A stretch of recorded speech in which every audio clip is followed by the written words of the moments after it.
Hari Ram Krishna Hari Jai Jai Ram Krishna Hari Ram Krishna Hari Jai Jai Ram Krishna Hari Ram Krishna Hari Jai Jai Ram Krishna Hari Hari Ram Krishna Hari Jai Jai Ram Krishna Hari Ram Krishna Hari Jai Jai Ram Krishna Hari Ram Krishna Hari Jai Jai Ram Krishna Hari Ram Krishna Hari Jai Jai Ram Krishna Hari Ram Krishna Hari Jai Jai Ram Krishna Hari Ram Krishna Hari Jai Jai Ram Krishna Hari Ram Krishna Hare Jai Jai Ram Krishna Hare Ram Krishna Hare Jai Jai Ram Krishna Hare Hari Ram Krishna Hari Jai Jai Ram Krishna Hari Ram Krishna Hari Jai Jai Ram Krishna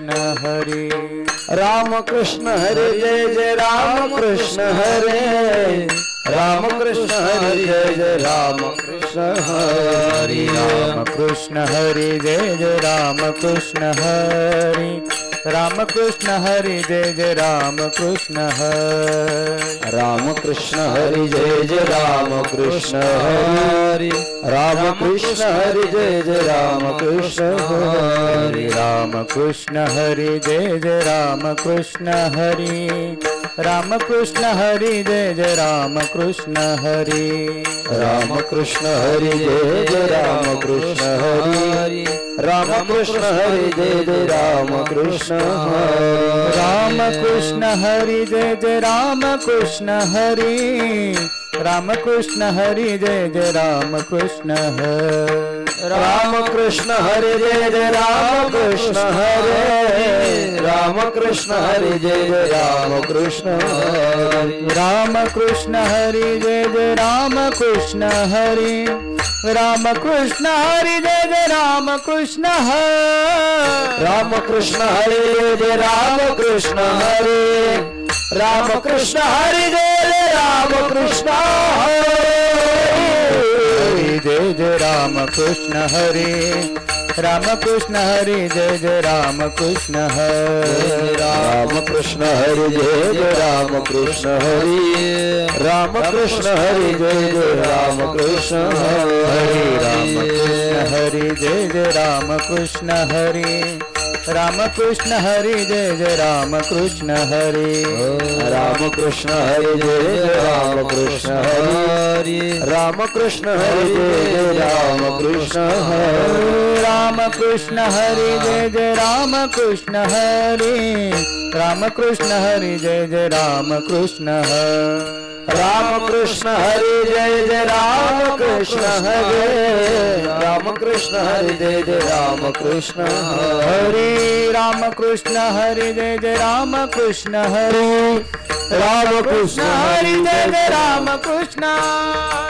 Ram Krishna Hari Jai Jai Ram Krishna Hari Ram Krishna Hari Jai Jai Ram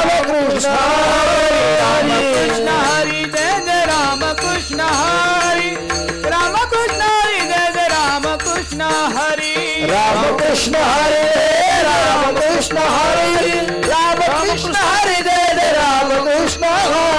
Ram Krishna Hare Jai Jai Ram Krishna Hare Ram Krishna Hari Jai Jai Ram Krishna Hari Ram Krishna Hare Jai Jai Ram Krishna Hare Ram Krishna Hare Jai Jai Ram Krishna Hare Ram Krishna Hare Jai Jai Ram Krishna Hare Ram Krishna Hare Jai Jai Ram Krishna Hare Ram Krishna Hare Jai Jai Ram Krishna Hare Ram Krishna Hare Jai Jai Ram Krishna Hare Ram Krishna Hare Jai Jai Ram Krishna Hare Ram Krishna Hare Jai Jai Ram Krishna Hare Ram Krishna Hare Jai Jai Ram Krishna Hare Ram Krishna Hare Jai Jai Ram Krishna Hare Ram Krishna Hare Jai Jai Ram Krishna Hare Ram Krishna Hari Jai Jai Ram Krishna Hari Ram Krishna Hari Jai Jai Ram Krishna Hari Ram Krishna Hare Jai Jai Ram Krishna Hare Ram Krishna Hare Jai Jai Ram Krishna Hare Ram Krishna Hari Jai Jai Ram Krishna Hari